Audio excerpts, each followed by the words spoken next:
Pangit, maliit, pagandahin, palakihin. Basta may pera, kaya. Ang tanong, ligtas ba ang cosmetic surgery? Gutom, pikit mata, may solusyon dyan ang mga naghihikawas nating kababayan. Ang kapalit, puri. Mga batang kasambahay, trabaho ang hanap pero sa presinto ang bagsak. Paano ba maiwasan ang maabuso ng amo? Personal naming inalam. Sinaliksik ang bawat anggulo. Bawat detalye kinumpleto. Ang lahat ng yan nakatala Sa Reporter's Notebook.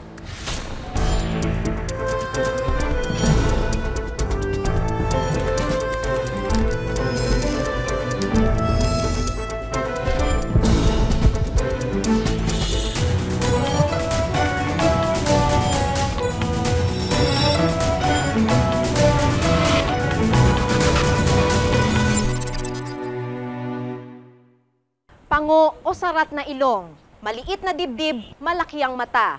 Pekas, pilat, marka ng tigyawat, lahat ng yan may solusyon na. Maraming klinika ang nangangako ng ganda ni Eva. Ang tanong, ligtas ba?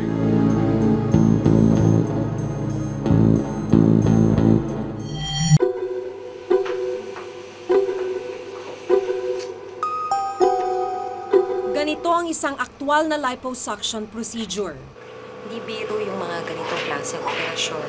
Kaya dapat lang daw na may regulasyon para naman makita kung yung gagawa ng doktor may kakayahan at may tamang pasilidad ba para makaiwas sa disgrasya. Anesthesia pa lang pwede nang magdulot ng sari-saring komplikasyon. Dapat may laboratory exam or clearance before the procedure para sigurado yung pasyente na fit siya for the surgery. Kung di kasi ito gagawin, maaaring magkaroon ng allergic reaction o di kaya'y makomatose pa ang pasyente. Ito naman ang isang breast reduction operation. Masela ng proseso kaya kailangang may medical training ang gagawa nito. Di lang kakayahan ng doktor ang importante, pati pasilidad kung saan ito isasagawa. I prefer to do it here. Kasi kung magka-problema ako while I'm doing it, I can easily call the other doctors. Pero ang eksenang nakunan namin, kakaiba. Sa motel, pwedeng magsagawa ng retoke. Dito daw, yung parang binibiyak, yung hiwa.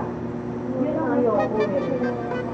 Ang babaeng ito, 30,000 pesos ang singil para pag-injection ng collagen o proteinang pang-istruktura sa dibdib.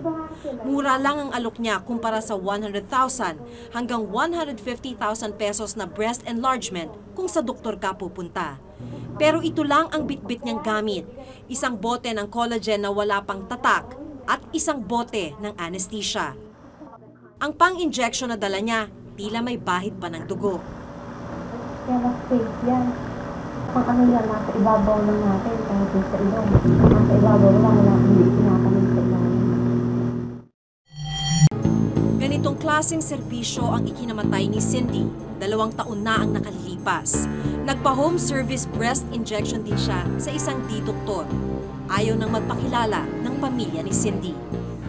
Based on the autopsy report, it was nag-react siya dun sa substance na in-inject sa kanya.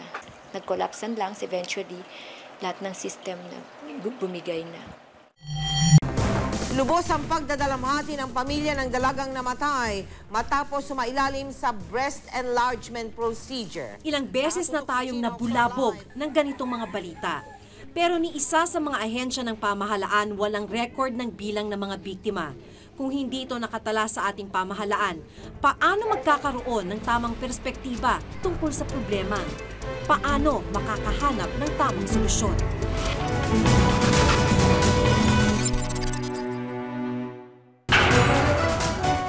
Ligtas kaya at may sapat na regulasyon ng industriya ng pagpapaganda? Next stop, Italy. Si Rhea nasa Eternal City Nandito tayo sa Wishing Fountain ng Rome. at nakuha ang wish niya. Narating niya ang Vatican, ang Colosseum at ang siyudad ng Mafia. Pero di siya na homesick dahil sa Little Tondo ng Palermo. At sa Pinoy, Ricky Martin. Nakilala pa ni Ivan ang nanay niya sa Cavite. Pero sa pagitan ng magkababayan, may alitan palang nauwi sa patayan. Hindi magagawa ng isang tao na normal yun. 12 na saksak. Pinoy Abroad, Miyerkules ng gabi sa GMA.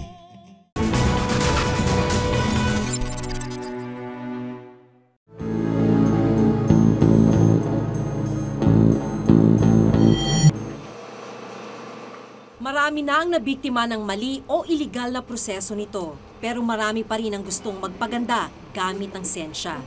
Ligtas kaya at may sapat na regulasyon ng industriya ng pagpapaganda?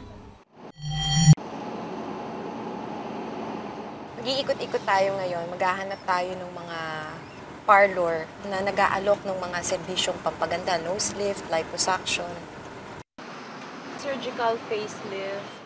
Mula nang mauso ang pagpaparitoke, naglipana na ang mga beauty center. Po namin nagre-range. Sa tansya ng Department of Health, may 250 hanggang 300 na ambulatory surgical clinic.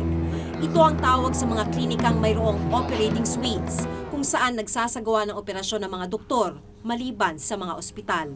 Di pa kasama dito ang mga beauty parlor na nangangako rin ng mas magandang kutis at katawan. Aakalain mong lahat ito ay na-inspeksyon at lisensyado ng Department of Health. Kung ito po ay ambulatory surgical clinic, sila po ay within our jurisdiction. Yung mga beauty center na wala namang ginagawang ambulatory surgical clinic, hindi po siya within our jurisdiction. Ang mga beauty parlor na nag-aalok ng retoke sa katawan sa pamamagitan ng injection, bahala na raw ang bawat munisipyo. Ito naman ang sagot ng 3 lungsod na may pinakamaraming bilang ng beauty center ayon sa DOH. Kasi yung beauty parlor, hindi naman inaano yun eh. Ni-inspection eh. Karamihan lang doon yung pag may reklamo lang. Frankly speaking, yan hindi namin na-monitor eh. Kasi pag nag-apply nga rito, hindi na namin natatanong ang mga personnel nila. Pero with that issue that you have relayed to us, I think we will do it. As to whether what is being done inside this clinic is proper and correct, medically speaking, it is not within our authority. Ang tinututukan raw ng DOH ay ang mga ambulatory surgical clinic. Sa ipinakita sa aking listahan, mahigpit ang patakaran para makakuha ng lisensya sa DOH. Sa tinatayang halos 300 klinika sa Metro Manila, 37 lang ang may lisensya. Noong November 2004 lang nagsimulang hingan ng lisensya ang mga klinika batay sa Administrative Order 138. Hindi po kaya parang sabihin na natin napaka-late naman na bago pumasok sa eksena ang DOH. Hindi naman po late dahil gaya nga po ng sabi ko sa inyo, 1994 pa lang ay nire-regulate na namin siya. So, hindi namin kasi sila mapilit dahil voluntary yun yung accreditation. Kaya ngayon na talagang licensure na, obligado talaga sila magparehistro sa amin at magpalisensya. Kaya kung hindi naman sila susunod, ay bibigyan namin sila ng cease and desist order. Pero wala pang naipapasara ni isa ang DOH hanggang ngayon. Meron kaming nakahanda na i-issue pa lang. Pero for this year, wala po akong ma-recall na nabigyan na namin ng cease and desist order. Ang Professional Regulation Commission ang taga-monitor ng iba't ibang propesyon.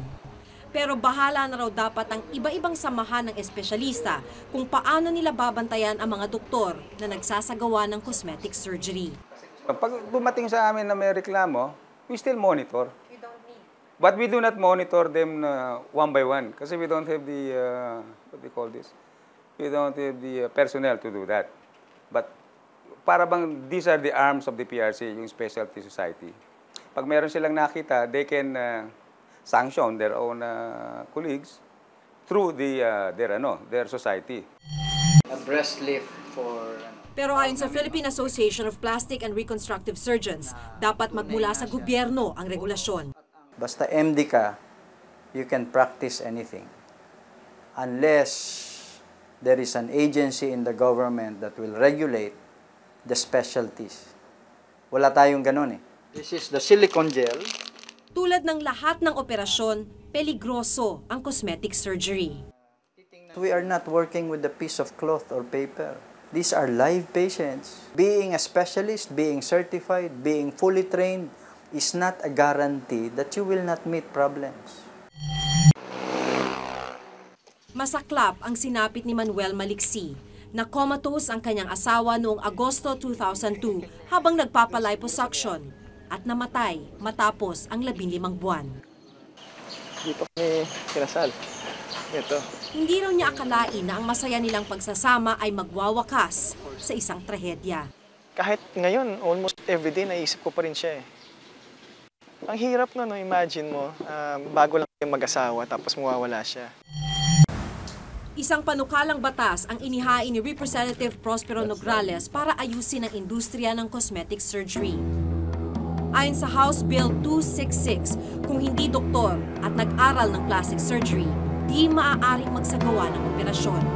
Dito sa mga liposuction, tummy tuck, itong mga invasive procedures, it should be done by someone specially trained in that field. Kasalukuyang pinag-aaralan sa committee level ang panukala. Pero ngayon pa lang, umaangal na ang mga nagtapos ng pagdodoktor na walang residency sa plastic surgery. Hindi fair eh. Kasi as what I've said, may two organizations yan. So they're more of for the vehicular accidents, mga reconstruction talaga, yung mga nababasag yung mukha. Sa kanila na namin binibigay yan. Pero with our group, sa amin yung mga well patients, yung mga enhancements lang. Hindi naman natin nililimit yung mga practice ng doktor. Ang sinasabi lang natin, kanya-kanyang linya. In other words, kung hindi mo linya ito, huwag mong pasukan. Wala namang masama sa pagpapaganda. Kailangan lang tiyakin na mapagkakatiwalaan ang gagawa nito.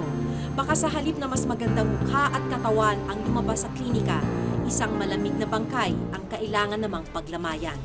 Ako si Maki Pulido at ito ang nakatala sa aking Reporter's Notebook.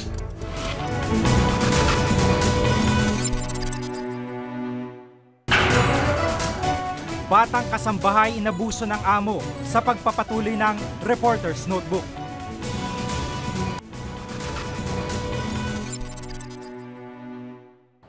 Menor de edad pa lang pero wala na sa eskwela at nagsisikap ng kumita ng pera. Di alam ang karapatan, di alam kung saan tatakbo kapag inabuso.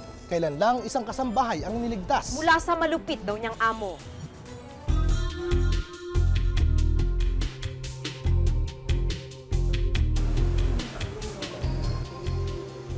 Ito ang nadatnan namin sa opisina ng medico legal ng PNP nung Sabado.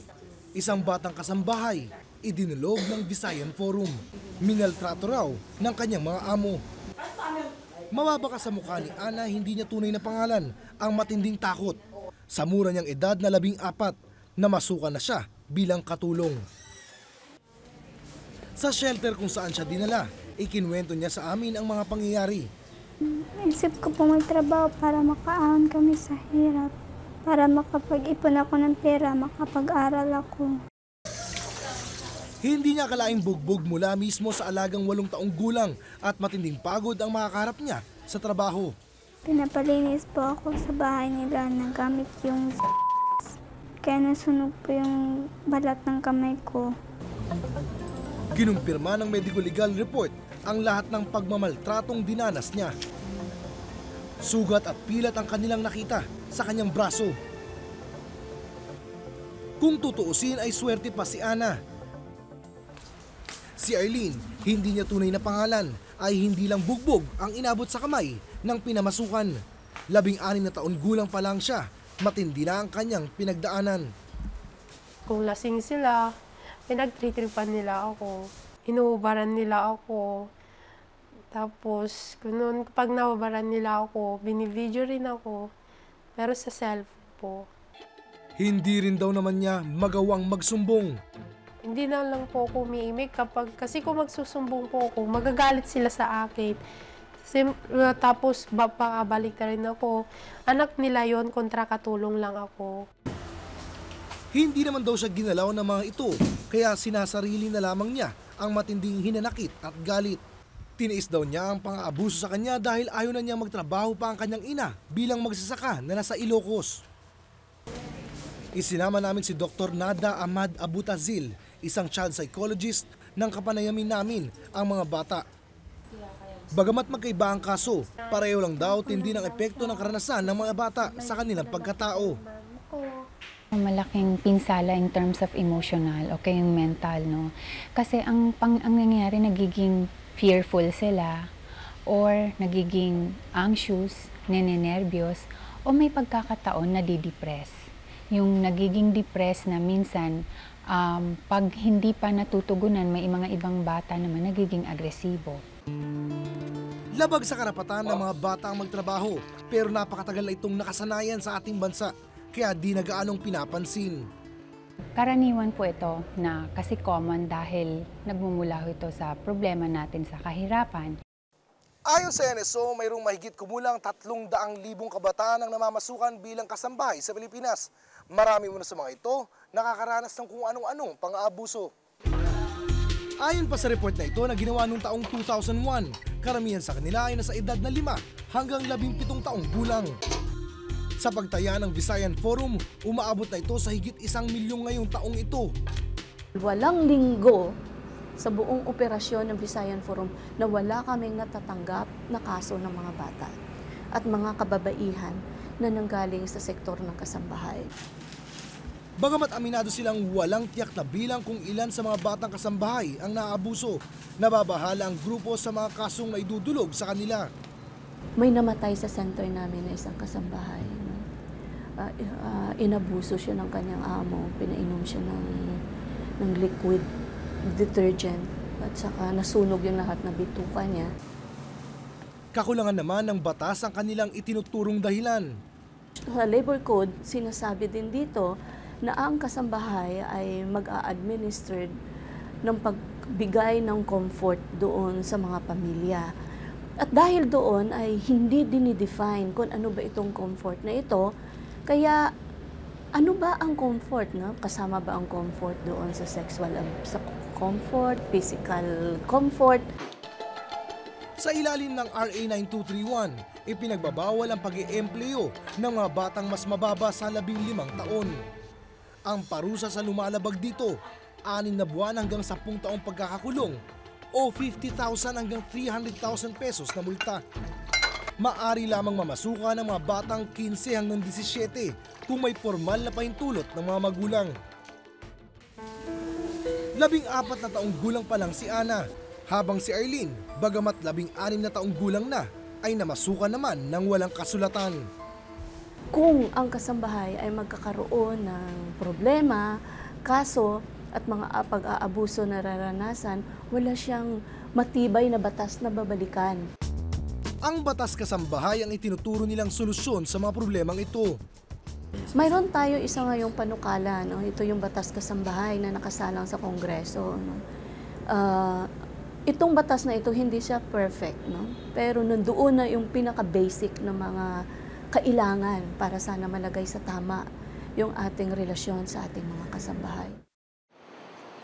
Ngunit mismong DOL ay hindi bilib dito.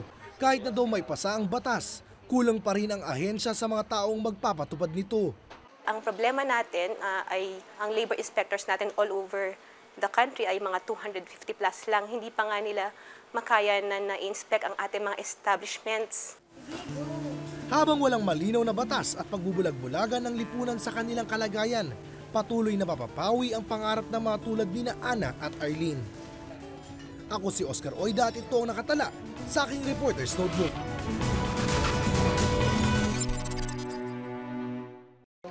Ipinagpapalit ng ilang kababaihan ang kanilang puri para sa ilang kilo ng bigas. Minsan, kung talagang walang-wala, kahit 1 kilo, gusto ko na. Nagugutom pero walang pera at walang trabaho. Ang resulta, katawan ang ibinebenta. 1 kilong bigas, 1 latang sardinas. Puri na ang katapat niyan sa ilang mahihirap nating kababayan.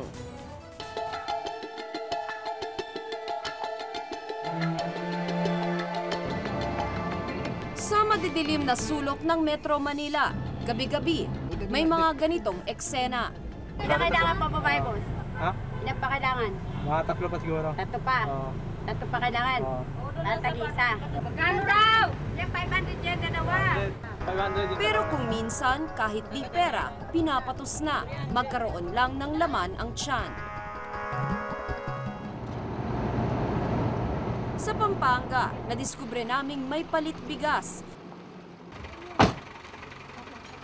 Gusto ka? Sa ganitong kalakaran, ipinagpapalit ng ilang kababaihan ang kanilang puri para sa ilang kilo ng bigas. Matapos lumabog ang Mount Pinatubo, maraming babae ang napilitang gawin ito. Mairaos lang ang gutom ng pamilya. Mistulang winalis kasi ng trahedya ang kanilang kabuhayan. Si Ella, di niya tunay na pangalan. Sa edad na 25, 4 na ang anak niya. Solo niyang binubuhay ang mga bata matapos walayan ang kanyang mister. Batugan daw ito at may mga bisyo pa. Dahil hindi siya nakatapos ng pag-aaral at ayaw niyang magtrabaho ng malayo sa kanyang mga anak, ginamit ni Ella ang katawan bilang puhunan. Yung serbisyo niyo, ano po yung binabayaran ng bigas? Siyempre po yung katawan ko. Natural lang po yun kasi di naman bibigyan kung di ka mo pagbibigyan. Kadalasan, 5 kilong bigas ang bayad sa kanya. Minsan, ano lang, kung talagang walang-wala, kahit 1 kilo, gusto ko na. Basta makakain na lang yung anak ko, ganun. 2 taon ding inilihim ni Ella sa kanyang mga anak kung saan niya kinukuha ang ipinapakain niya sa kanila. Pero nagkakaisip na raw ang kanyang mga anak at nagtatanong na. Kaya nagdesisyon si Ella na magbagong buhay. Tulad ko ngayon, nanggugonsilyo na lang po ako. Kasi gusto ko na magbagong buhay, mga babaeng anak ko. Siyempre, lumalaki na sila, magkakaisip na. Habang panahon ba gagawin mo ganyan? Sinuportahan si Ella ng grupong Amihan, isang samahan ng kababaihang magbubukid. Yung mga willing na magpatulong, bali inihahanap natin ng refuge center, tapos may counseling. Kasi yung may mga women's center naman dito sa Maynila na tumutulong doon sa mga kababaihang ganyan. Tumutulong ang Amihan na magkaroon ng puhunan ang kababaihang nagnanais magbagong buhay para sa maliit na negosyo. Ang problema, minsan, bago pa man masimulan o mapalago ang negosyo, ubos na ang puhunan. Nagamit na sa nagkasakit na anak o sa iba pang matinding pangangailangan. May mga umaalis. Kaya lang, pag panahon na uli ng nagipit na naman. Kaya ang mangyayari sa babae, matutulak siya na pasukin na naman yung ayaw niyang pasukin na trabaho. Kaya tahimik na dumarami ang gaya ni Ella. Sa loob ng compound ng kulungang ito, may mga babaeng nasasadlak din sa pagbebenta ng katawan para lang malamanan ang kumakalam nilang tiyan. Ang kanilang mga customer, mga preso. Palit sardinas ang tawag sa babaeng nagbebenta ng kanyang katawan sa mga preso. Tuwing Biyernes kasi, may rancho na ipinapamahagi sa mga nakakulong. Rancho ang tawag sa supat ng pagkain na may karaniwang laman na sardinas. Dito namin nakilala si Manang Glo, 48 taong gulang pa lang, pero di hamak na mas matanda ang itsura. Biyuda siya at may 3 anak sa probinsya. Dati siyang nagtatrabaho bilang kasambahay para suportahan ang pamilya. Hindi niya kinaya ang trabaho, kaya napilitan siyang umasa sa rancho ng mga preso. Nagpapasa-pasa siya sa iba't ibang lalaki, pero ngayon may kinakasama na siya. Itong napatayo ng kubo sa akin, yan ang nagabuhay sa akin ng pagdala ng ranso. Si Manang Glo, mistula na ring presong hindi makatakas sa kanyang kinalalagyan.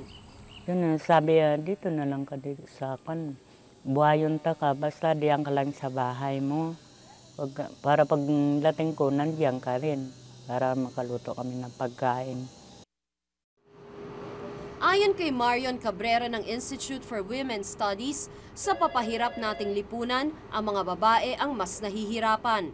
Kasi if you look at it, budgeting in Filipino society really falls under the turf of the women. Once pumasok na yung needs ng mga bata, mas nako-complicate yung issue. Hindi mo masabing, ay, bukas na lang ako bibili, may papakainin ka today. Hindi raw ibig sabihin nito na mahina ang moralidad ng mga Pilipina. Minsan nasasagad ka, napupush ka dun sa ganong klase ng mga sitwasyon for a lack of opportunities also for yourself. Tumitindi ang pagkapit sa patalim ng ating mga kababaihan. Sa sitwasyon nila, sana mas unahin ang pagtulong kesa paghusga. Ako si Tina Panganiban Perez at ito ang nakatala sa aking Reporter's Notebook.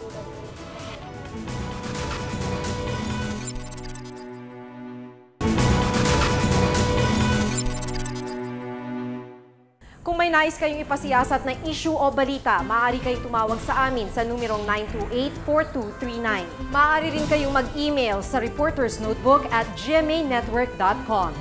Para sa malalimang pagtingin sa mga issue at balita, samahan nyo kaming muli sa susunod na Martes. Ako si Jiggy Manikad. Ako si Maki Pulido at ito ang Reporter's Notebook.